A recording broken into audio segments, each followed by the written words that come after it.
Voici comment reconnaître un sorcier. Tout d'abord, il va demander le nom de la mère. Toutes les personnes qui vont vous demander le nom de la maman, sachez qu'ils travaillent avec des entités sataniques.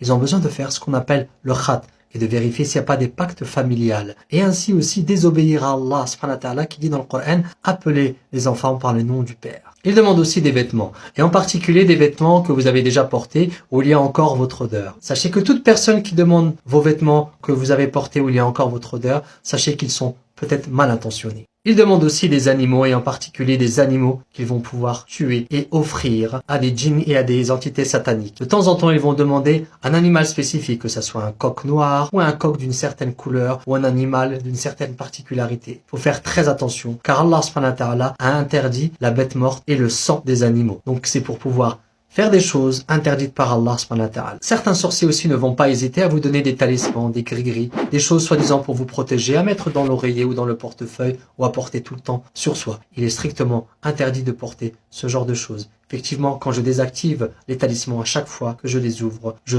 trouve des tableaux et des formules sataniques. Donc faites très attention à ne pas porter des choses soi-disant pour vous protéger. C'est du shirk, c'est de l'association à Allah subhanahu wa ta'ala. L'une des particularités aussi des sorciers, c'est de chuchoter des formules incompréhensibles.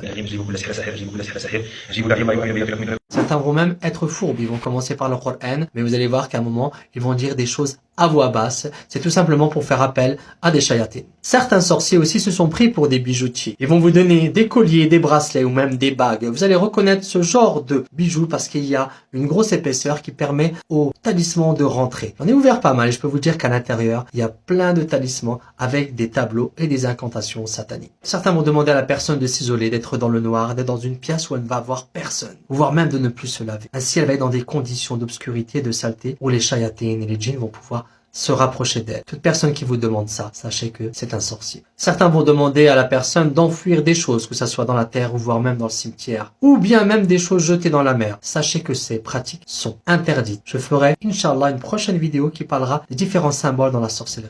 L'une des particularités aussi, c'est que certains, avant même que vous commenciez à parler, vous donnent des informations de votre propre vie, que ce soit dans le passé, ou voir des choses qui vont arriver prochainement dans le futur. Sachez que ces personnes n'ont pas de dons, que les talents comme ça, les dons n'existent pas. C'est tout simplement un djinn qui a pactisé avec lui et qui lui donne des informations. Certains se sont pris même pour des poules, ils vont vous demander des œufs. Avec cet œuf-là, ils vont dire des incantations et des formules sataniques. Quand il va casser l'œuf, il va y avoir des drôles de choses qui vont sortir à l'intérieur. C'est pas qu'il a un don. Non, c'est qu'il travaille avec un djinn qui met tout ça à l'intérieur. Évitez les gens qui vous demandent des objets, des œufs ou des choses qui sont un peu spécifiques. Certains vont aussi demander d'allumer des bougies avec des incantations spécifiques.